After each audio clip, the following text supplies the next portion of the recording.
Well,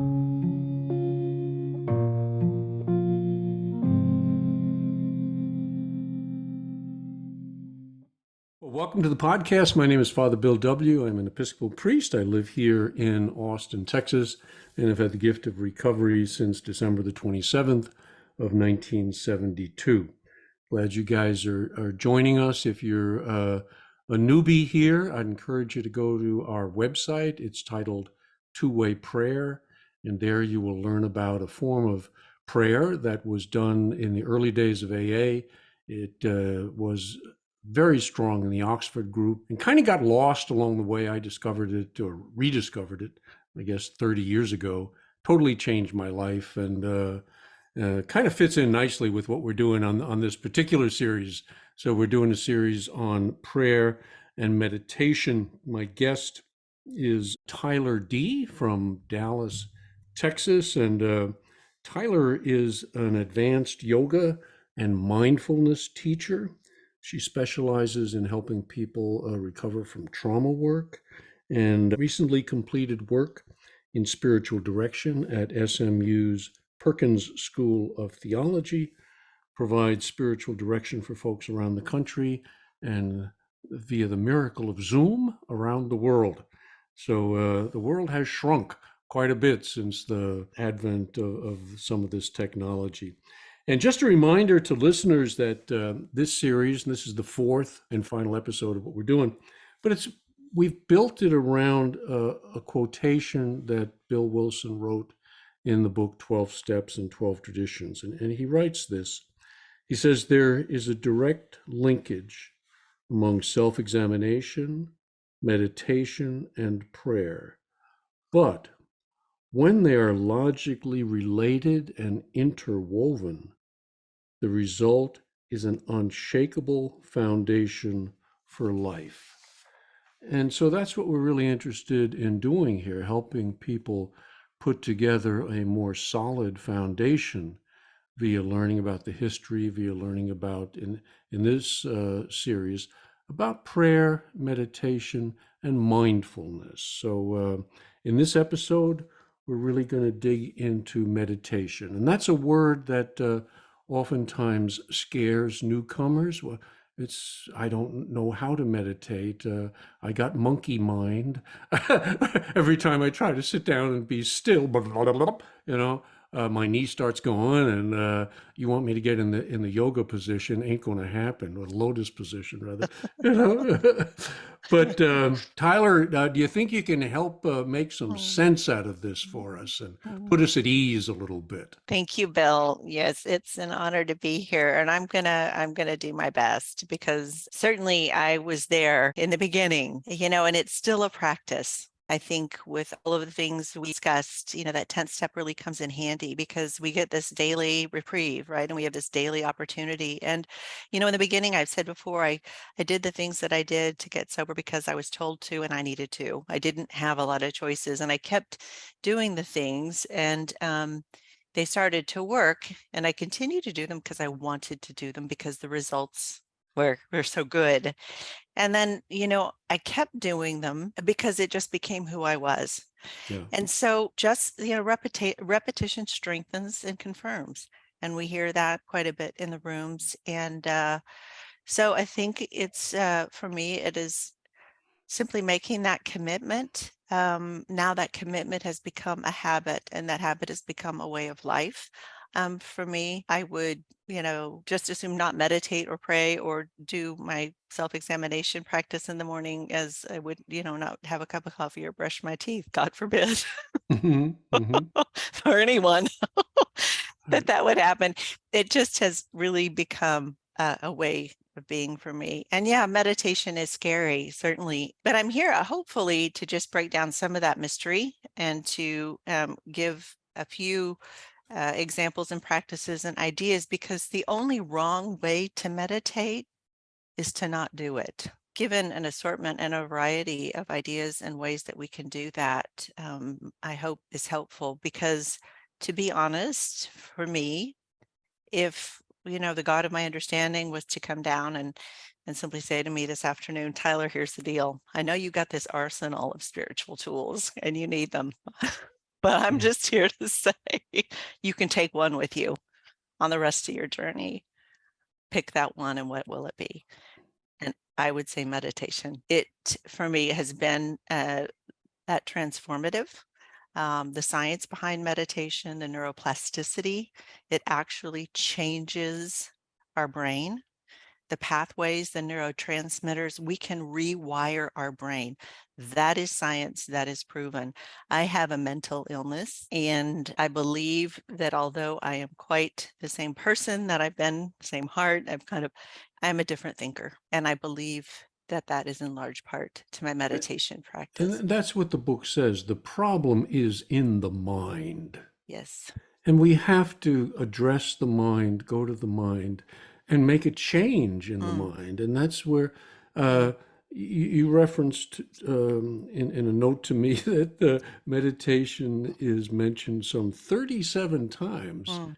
in the big book. Yes, it Yeah. So is. what And is it? What it's, is it? Tell us, what is meditation? Yeah, just well, give you us know a what? I'd like to just definition. reference our literature to begin with, and this is just in the 12 and 12. And Bill, I think, does a pretty decent job. Although Bill Wilson himself didn't meditate for the first 23 years of his sobriety, and he mentions that and is quite honest about that.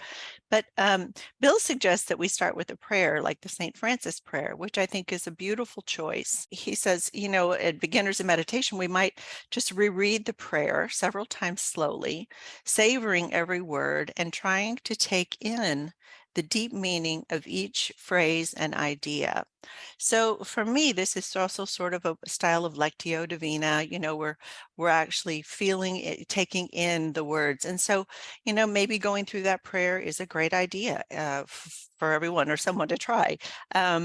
And when you get to a word, like we discussed earlier, that sort of sticks with you, it's like, what am I meant to hear today? What am I Yeah. meant to really take in today? Place that in my heart space, or my, wherever it is that we feel or experience in the body, and sit with that word.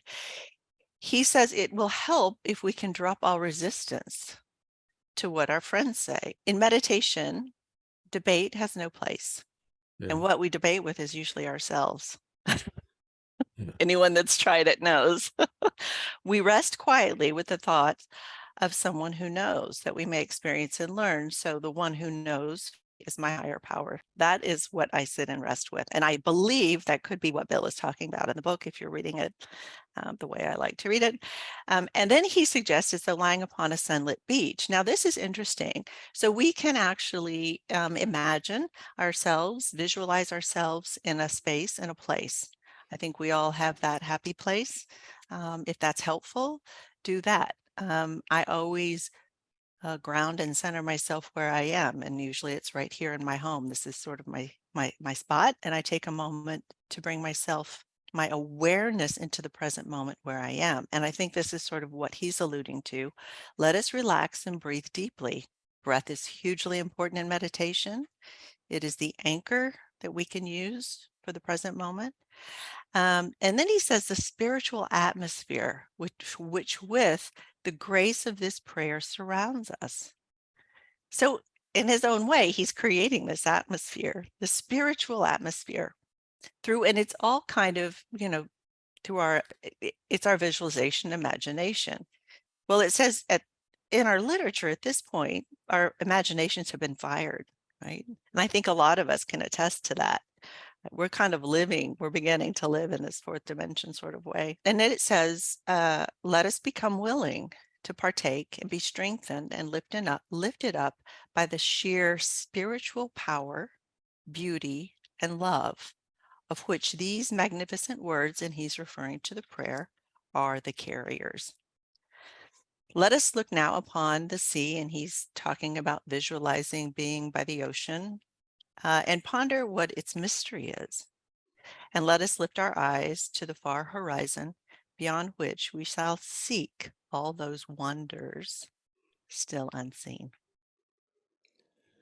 There's focus on the now Mm, in meditation, huh? mm, mm, Um, it became pretty obvious to me when someone early in recovery said, watch your mind, self-examination, the mindfulness that we talked about. Where are you? Mm, Are you in the future or are you in the past? mm, It was quite amazing. mm. Most of my life is particularly if there's anxiety attached to it.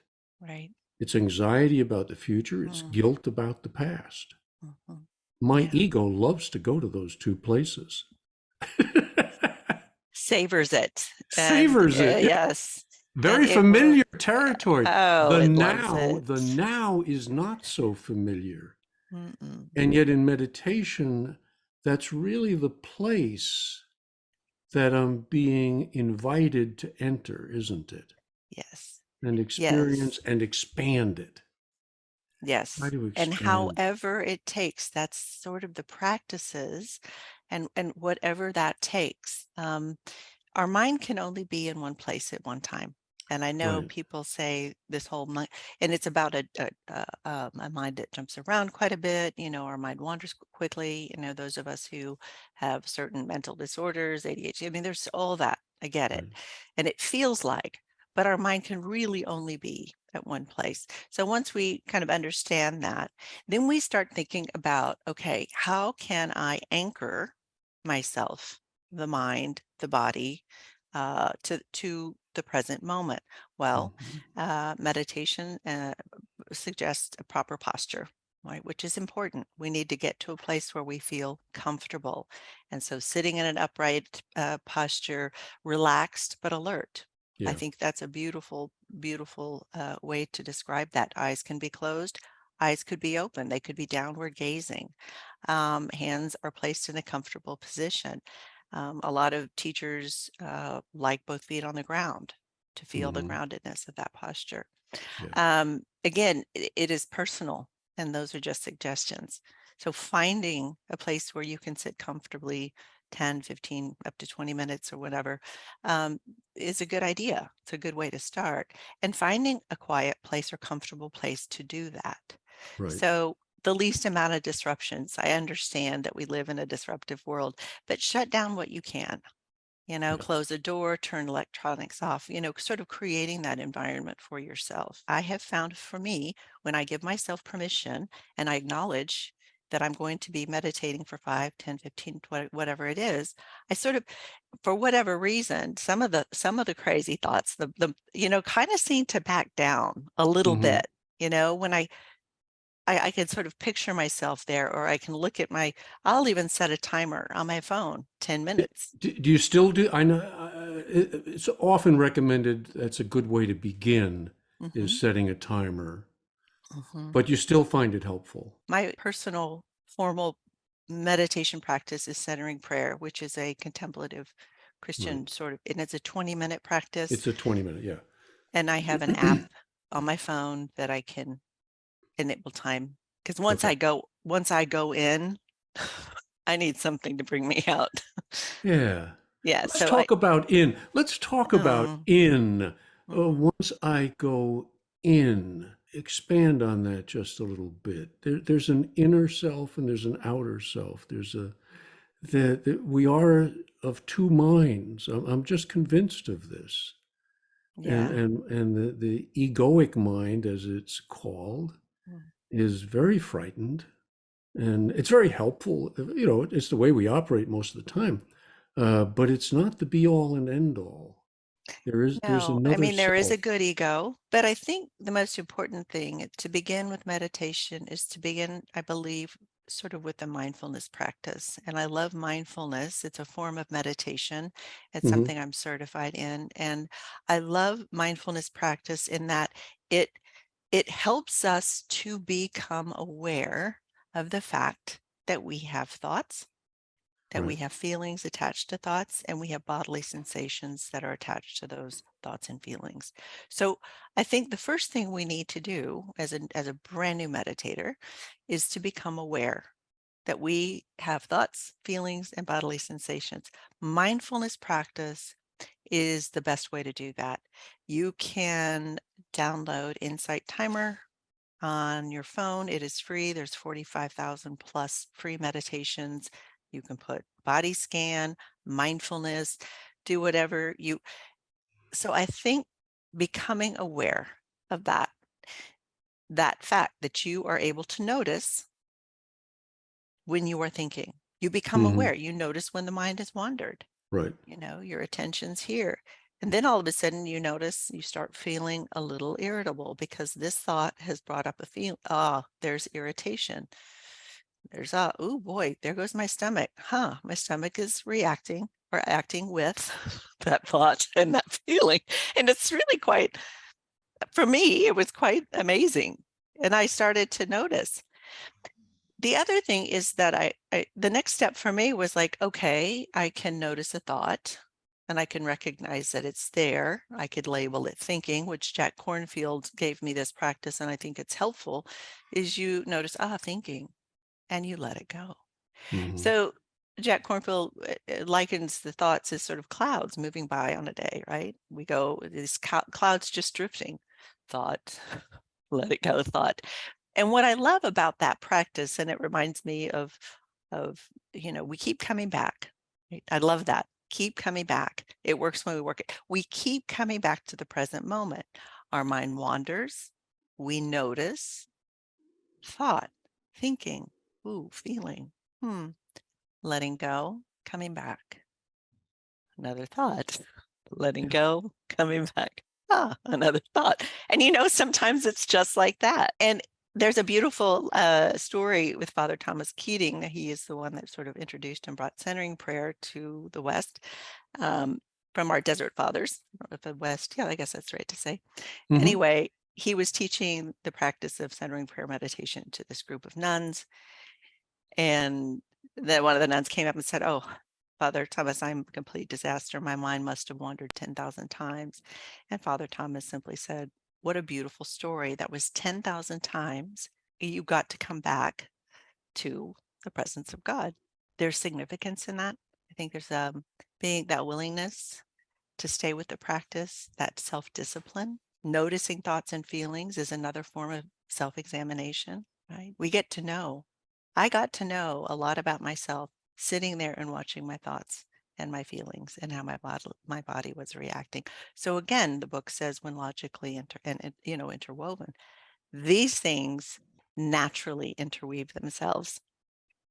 So yeah, noticing thoughts and feelings, being able to sit comfortably, knowing it's going to happen. Okay, this is sort of how. And then, having an anchor, using something to anchor yourself to the present moment. One of the most practiced is the breath. Mm. We can only breathe in the present moment. We can't breathe in the future. We can't breathe You in the can't do past. two breaths at one time. Only one. Not that I'm aware of. Nah, well, when we have two lungs, maybe I got really good at this thing.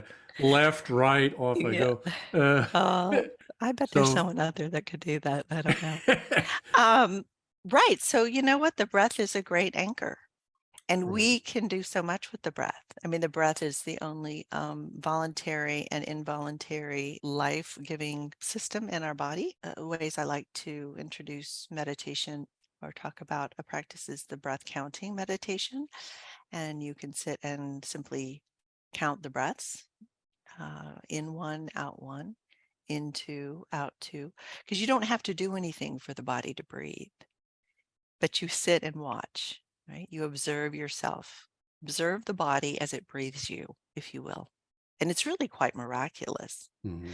Sharon Salzberg teaches this practice, and she recommends just finding a place in the body where you feel your breath strongest.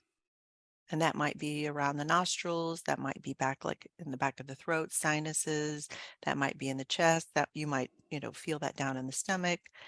And so let that be your anchor. So now so we're talking about the mind that wants to wander. The more things we can do with the mind to place it in the present moment, to give it something to do, Yeah. right? Other than wander. Like But little I kids, tell you, keep them busy, keep them the engaged. power Right. of distracting ourselves Exactly. with now, right? Yes. With what's Yeah, yeah, happening yeah. now. Beautiful, beautiful. And we can feel we've got this, right? The sensation. So we've got this physical thing, the breathing, the breath, right? We also have the mental thing. We can count the breath. Counting, because for most of us, if I dare to say all of us, counting is pretty unconscious, right? We can subconsciously count. It doesn't take a lot of thought. Mm-hmm. And so using the counting method in this, it's not really, we're not having to think about counting too much. Those numbers just sort of They come. come. And when you notice that your mind has wandered, and you will before you even get to two. Uh, And we'll practice this later, maybe. We'll see if we have time. But just notice, and it really has to be what I found for myself is I became so curious and so intrigued by the busyness of my own mind. I mhm. had no idea.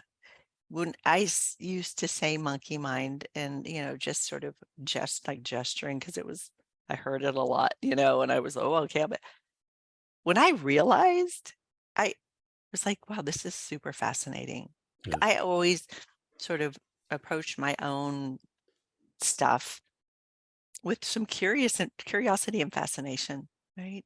And just, I think, forgetting about perfecting anything. This is about progress, not perfection. And just noticing when the mind wanders. What breath was I on? Oh, three. Okay, I'll just start again there, right? We come back and we begin again. And then I do the third breath. Well, I'm getting up, the body is getting ready to breathe number four. Oh, but there's another thought. It is going to happen. I promise you.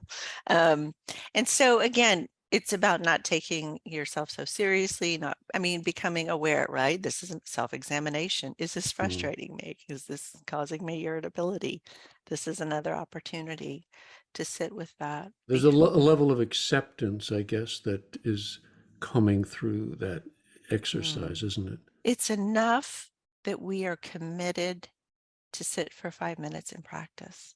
Yeah, That's enough. right. And it doesn't matter what it looks like, Yeah. as we But know. consistency, discipline, it does take some discipline that I will come back, even at, like you say, if it is for 5 minutes, do it daily rather than 3 hours one Saturday, you know? Not that any of us would think that was a good I'm 6 idea. years behind on my meditation and I'm going to catch up. Not Oh going to my gosh. work. Not going to work. Richard Rohr, you mentioned, was, Mm, was helpful too. He approaches it somewhat differently. Could you mm. speak about that a little bit? Yeah, Father Richard, it's a practice of self-emptying. And I Hmm. love that he talks about that. And I think that can be interpreted in whatever way it speaks to you, obviously, of course, right? Those are wisdom words right there. And so all I know for me, that's self-emptying, the self being the sort of ego self, right? Right. Meditating and sitting, it is pretty humbling. And we notice, because there is a lot of noticing of what comes up, right? Right. And so maybe a breath prayer or a breath meditation for someone, and I did this as well for me, and this might even address this whole idea of the self-emptying that Father Richard teaches, is to inhale. On your inhale, I would inhale God, right? That God mantra, that word, sacred word, right? In my mind. And on the exhale, Tyler. Inhale, God, Tyler. That's it. Every breath. Let the body breathe you. Wait for the body. As the body inhales, my inhale is God. As the body exhales, my exhale is Tyler. Which are two things that seem separate, Mm, disconnected. And in this process that you're describing with the in mm, breath and the out breath, what I'm catching is there is a moment when they're not so separate. mm, A, a, mm, a very elusive moment. mm. but they're joined. There is a Mm, oneness yes. that can be experienced in that. Keeping your mantra or your sacred word simple. Centering Hmm. prayer is a practice that uses a sacred word. It is one word, One right? word. That you use to come back. That you use, it's kind of a one word anchor. We always Right, talk about these anchors that we need. And so again, with this, my own, kind of self-emptying practice would be, again, just focusing on the breath, because we're waiting on the breath right. so that we That's right. might It's going to come. inhale. It's going Yes. to come. And the inhale, the thought is, for me, God. Maybe that Spirit, is spirit, peace, love. spirit, Use love. what you Yeah. And what do you want to rid the body of? Exhale that right. out. Hey, let it go. And this Let it becomes go. sort of also a Tonglen practice, which is another. I mean, they're just, meditation is so yummy, and you could just totally go into Right. all sorts of good stuff. Yeah. But yes, so Father Richard, its most basic meditation is about letting go. It is about sitting with your own thoughts, feelings, all of that that's coming up, and being uncomfortable, and being willing to be uncomfortable, and staying with it, and breathing, right?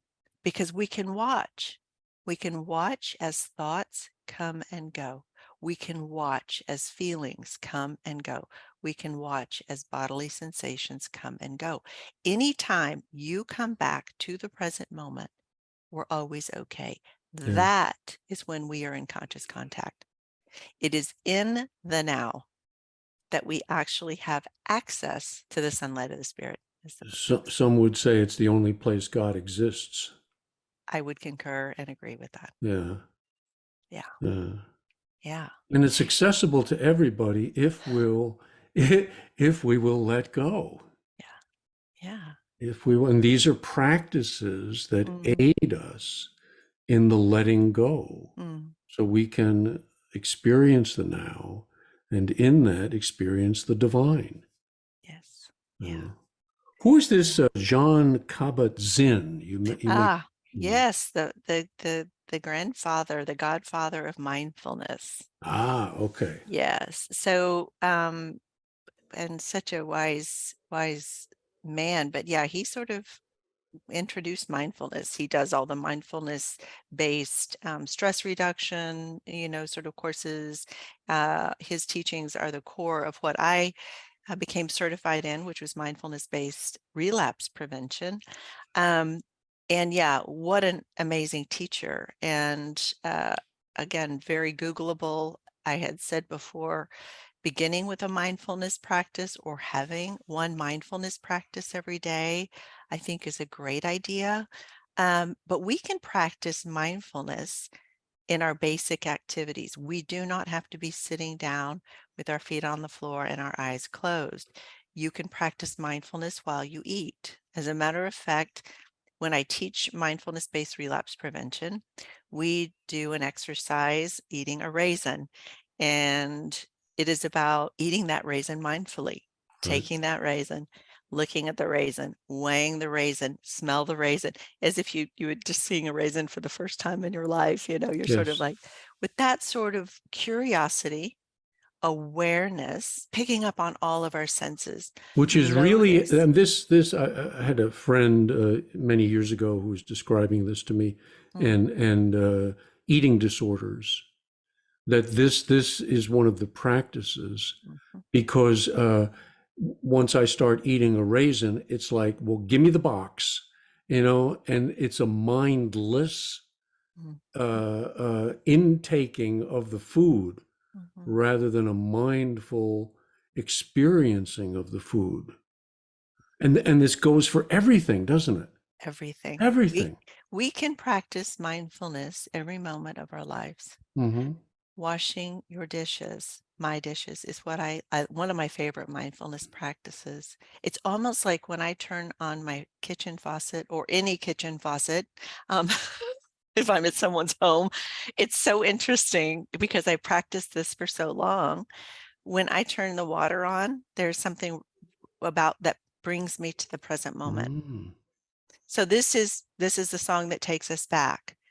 We are trainable. We are so trainable. My other favorite So practice is, let's go back to the water. yeah, Let's go back. I don't yeah, leave this faucet. Yes. Yeah. So yeah. you turn on the faucet, Mm, and what you're telling us is you become mindful of it. Speak about that. mm.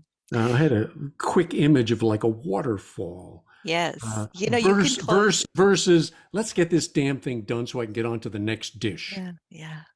Maybe the thought is, I will, it's interesting once you start paying attention Mm. how different the sounds are of different people's water faucets. Listen, listen, become aware. You're so drawn into that moment. Yeah. And then listen to the water as it hits whatever surface it's hitting. And then maybe, Each moment is alive. oh, it's my world through mindfulness has Yeah. gotten one full, I can only say it's like living in HD, my Hmm. definition. When you become that aware, that aware, life is so rich, life is so full. There's again the extraordinary and the ordinary, and then sticking your hand underneath the water. And maybe you're just sort of waiting, but you can just feel as the water, slowly gets to warm. And, maybe the mind might start to wander into gratitude of like, my gosh, I have clean water. My water is Hmm. so clean. I could literally drink this water right now. I mean, that's where, you know what I mean? I have a daily gratitude practice, which also I highly recommend for everyone, um, because it's changed my life probably as much as meditation. And then just to get the soap, and maybe you grab a dish or whatever you've got in the sink, and what does that sponge feel like? And how does the soap? And then you mix, and then I can sit and watch bubbles for hours. It's really quite fascinating, how all of this can You're taking be. me back to my LSD days, so have to be careful here, Tyler. Trigger, trigger. I spent 5 hours in a bathroom with a fly one night. It was Oh, fascinating, the you lines see. that little sucker was drawing all over the Oh, place. you are contemplative in the making, I Bill. That was was just indeed. I was practice. indeed. It's and that thing I think where Bill talks about in our book, for me being in nature, I can become one with nature quicker than anything. Yeah. Literally, um, mm, it dissolves me to tears immediately. So yes, taking a shower. Oh my God, what a beautiful way to practice mindfulness.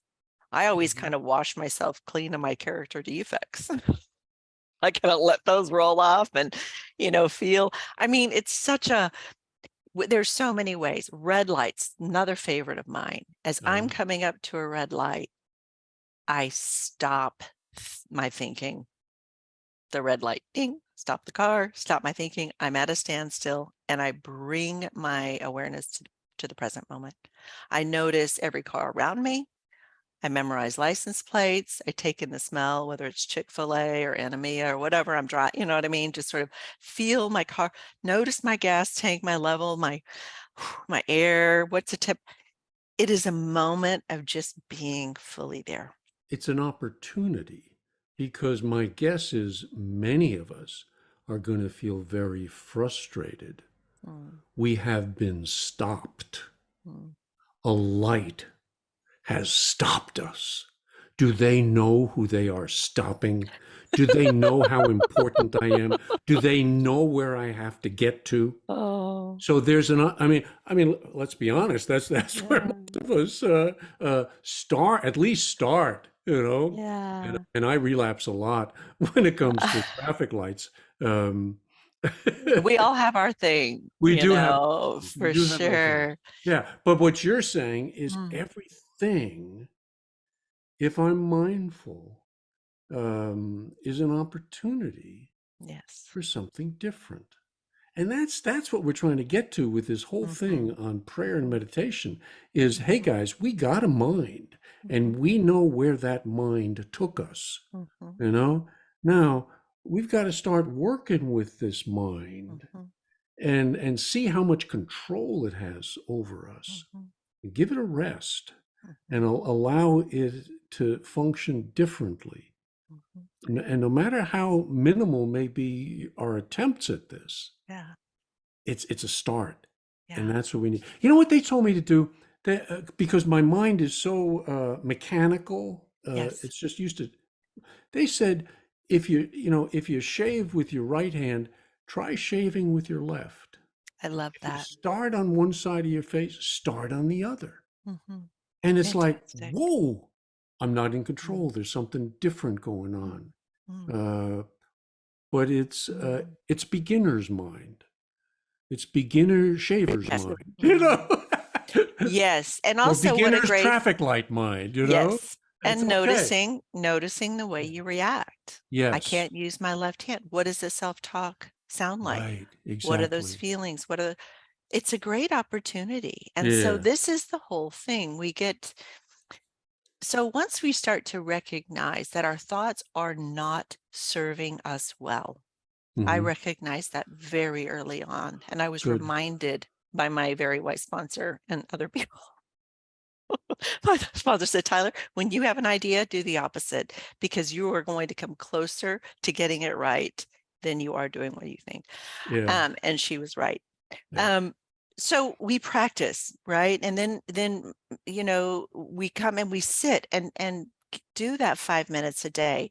Set a timer for 5 minutes, count your breaths, find a mantra, a one word or two word.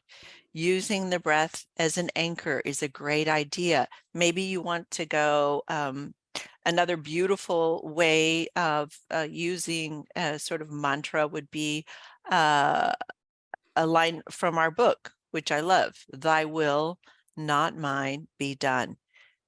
Beautiful, short, meaningful, heartfelt. If that's something that speaks to you, use your breath. Thy will, not mine, be done. And then and count on your fingers. Do that 10 times, right? As you've got your hands resting down, or maybe your hands start like this. Start with one, and then you say it a second time, then a third time, and then a fourth time, and try to make it to 10. And Hmm. I say try because your mind is going to wander 10,000 times, and that's okay. That's okay. With something as simple as that thy will mantra, when you notice your mind has wandered. Now, I will tell you this, in addition to our mind wandering, our thoughts and whatnot, you're also going to notice that sometimes your mind wanders for a very long time without you noticing. Hmm. And that surprised me when that happened. I could be off on in a rabbit hole for 5-10 minutes.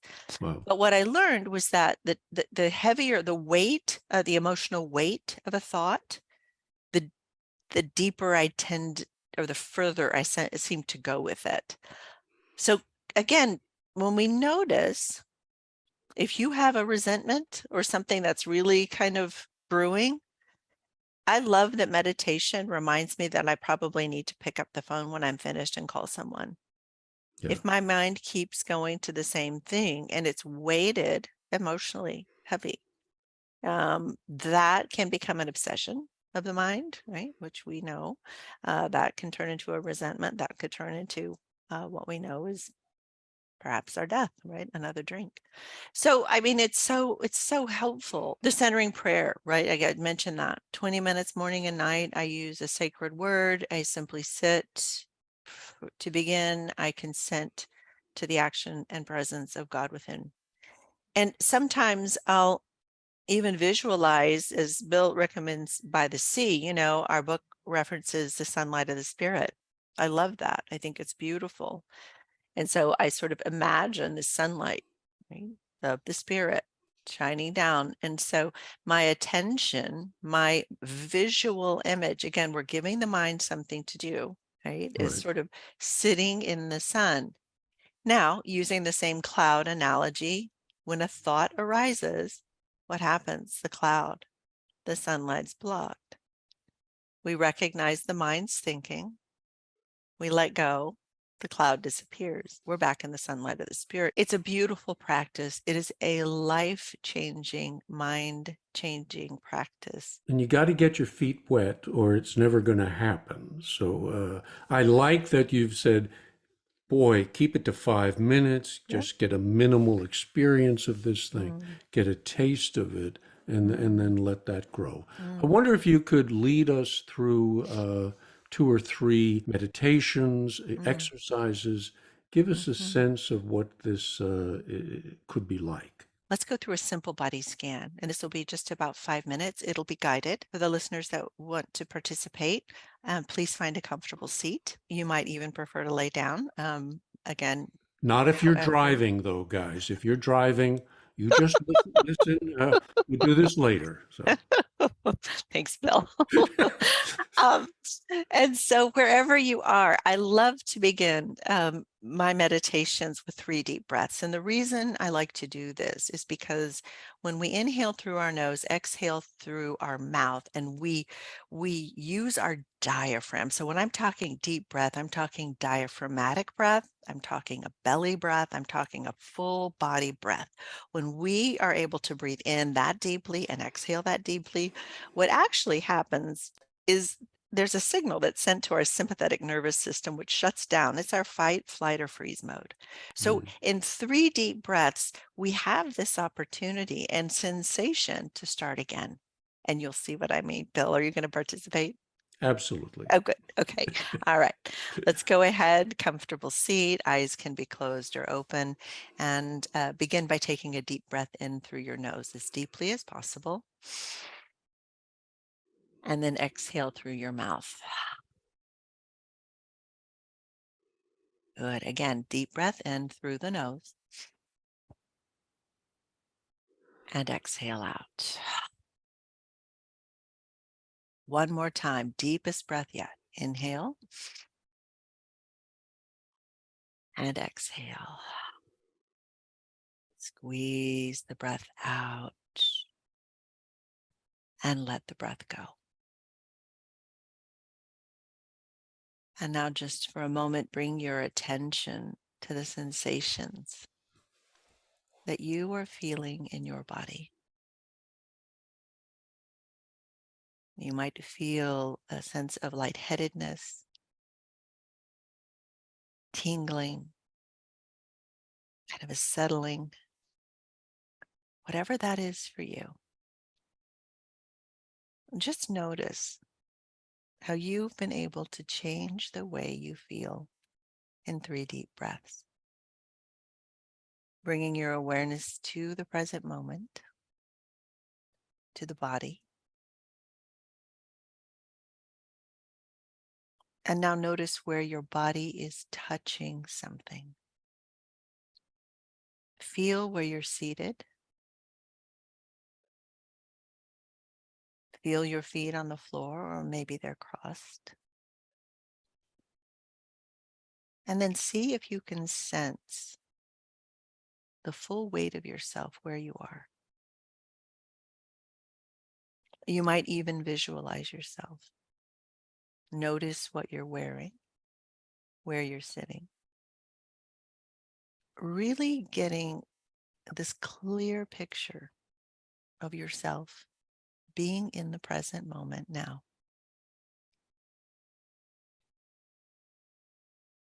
And then notice the feel of your clothing.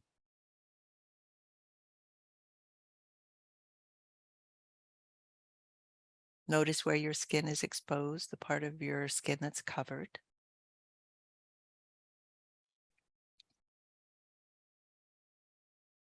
And now bring your attention to your head. Take a moment and notice the nature of your mind. And you can label this 1 or 2 words. Just notice, does your mind feel occupied, peaceful, racing, foggy? And then let it go. Bring your attention to your face and notice all the sensations in your face,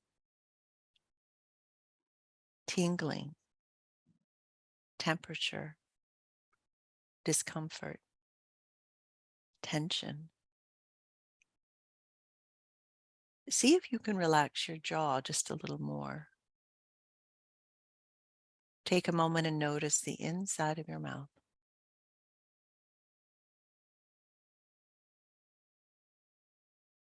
And then bring your attention down to the body. Notice your neck and your shoulders.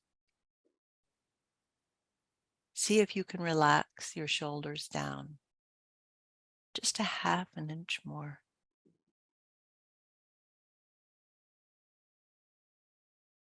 Notice your chest as it moves up and down, in and out with your breath. See if you can feel the back body breathing as well. Notice your stomach, the mid-back. Bring your attention to the lower torso, the low back. Notice your upper arms and notice your elbows. Becoming aware of sensations in the body. Notice your forearms. Notice the back of your hands and now the palm of your hand. Bring your awareness to the tips of your fingers and feel the sensations at the end of your fingers.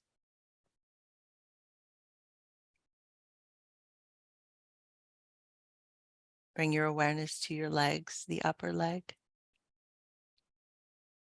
and the lower legs. Feel the top of your feet and the bottom of your feet.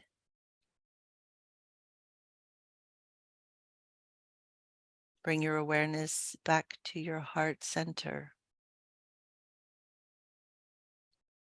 Take a moment and see if you can feel the beat of your own heart.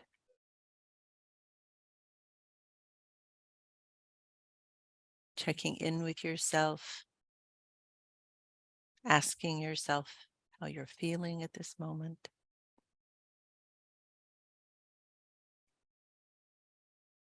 And then in a general way, checking in physically.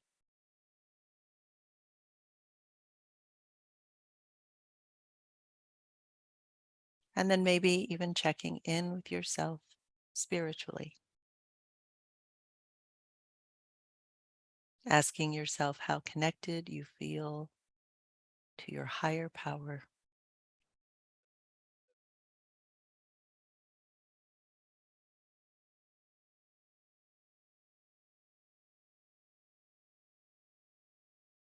And then when you're ready, bringing your attention back to the space that you're in. Go ahead and open your eyes. Body scan 101. Now, body scan, is this different from meditation or preparation for meditation? It's a What is mindfulness practice, it's I a would say. mindfulness. That makes sense. Yeah. So we Yeah, become aware. Now, it's also a meditation because we're in the moment, right? very much so. You may have noticed your mind wandered, but it's like what's really great with a guided meditation. The guide's voice keeps us present. The guide's voice sort of helps become the anchor. And so this is why I recommend the Insight Timer app, and you can put that in the show notes. They're guided meditations and very helpful, very helpful. I recommend a guided meditation and then a seated meditation 5 minutes, like to begin with. Do both, you know, you could concurrently do a mindfulness practice, a guided practice, and then do a breath practice, a 5 minute, using a mantra, counting the breath, using, Hmm. something like that. Um, yeah, that loving kindness is another beautiful sort of mindfulness practice, meditation practice. I felt an opportunity to choose peace or compulsivity. Mhm. My dog is sitting in the chair in my office here. My mind said, "Is she gonna bark?" You know, and I had to let that go, trusting we can edit it out or welcome her to the now. Either one. There was a desire to hit the mute button, which I forgot to do on my Zoom thing here, and I chose to let that go. Those were kind of key moments. The rest was trusting you more and Mm, more mm, as I stayed with it. mm. Sometimes I don't like the people who are guiding me, and I won't go there. Now this is just defiance, and you know, and as a trauma survivor, trust is a huge issue. Yes, So that to me that was very important. yes. I like the way Tyler is leading me. I trust that she's not going to do anything, Mm, weird or mm, it was safe. mm, mm. It was safe, and more and more uh, I was able to relax and Thank you. notice things that yeah, I'm not noticing at all. Yeah, So very beautiful, very thank you. beautiful. Thank you, Mm, thank you. Um, and I want to thank you for the entire series that we've done. I know I focus a lot on two-way prayer, but there's so much more. And I don't know that two-way prayer is the answer for everybody. Find the things that work for you. And if they work, use them. And if they don't work, go find some more things. There's so yeah, much that's out there. yeah, And yeah. you touched on this early, and I want to go back to it. But I think we started off the series with happy, joyous, and free. Just in the close, speak about the freedom that you've Mm, found, mm, because you are a free spirit. And I don't know that we're all going to be free spirits, but I think we need to be moving towards becoming more free, mm, at least, mm. But you kind of jumped in with both feet. Yeah. Well, Yeah. and I thank you for that. I don't know many, 50-year-olds who wake up, in a basically a psych ward strapped to a bed, you know. And It is a wake-up call, isn't it? I was given that gift. My spiritual awakening, which, was not a burning bush, it was a burning forest. I don't think there's any coincidences. Yeah. I believe 100% God meant to get my attention. I think for me, given my circumstances and the severity of how all of that came about, that I needed to be serious about this. Right. And really and that line, we're not saints. The point is, we are willing to grow along spiritual lines. And when I think about that, these spiritual lines are sort of even like a cobweb, like this major just intertwined and they're tingling and they're just like, and that for me has just been so fascinating. And so I think ultimately this freedom is free of my own suffering, Mhm. recognizing that I am the cause of all my suffering. Pain is inevitable, Right. recognizing all of that. And that's a process. And I know we're going to get to the other end. Am I afraid of dying? No, I've done it twice.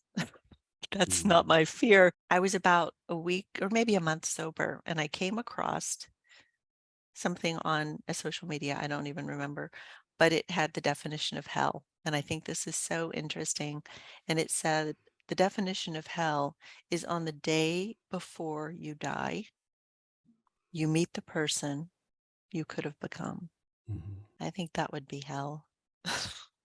Yeah. The earlier we meet that person, And the more we move towards becoming that person, that's what recovery is about. And we need each other to do it. I Absolutely. cannot get there on my own. Right. I need you.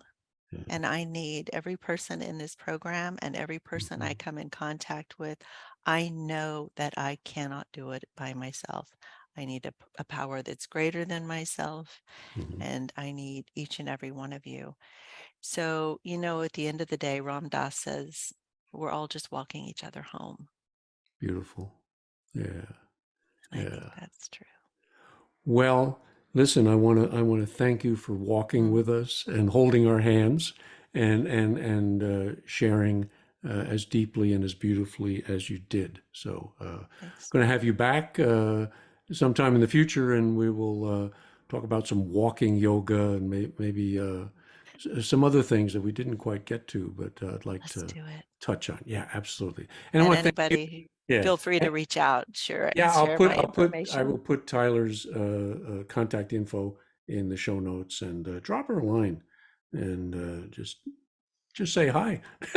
I welcome all and any comments, questions, anything There you've you got. go. I really am grateful. Okay. And we thank you guys for listening. I hope you found this series helpful. I hope, above all, that you will take to heart um, just the simplest beginnings of a meditation practice. It's the thing that really is missing from so many programs, and it's the thing that can really change at a very deep level what needs to be changed. So I thank you all for listening. Hope it was helpful. God bless, and keep coming back.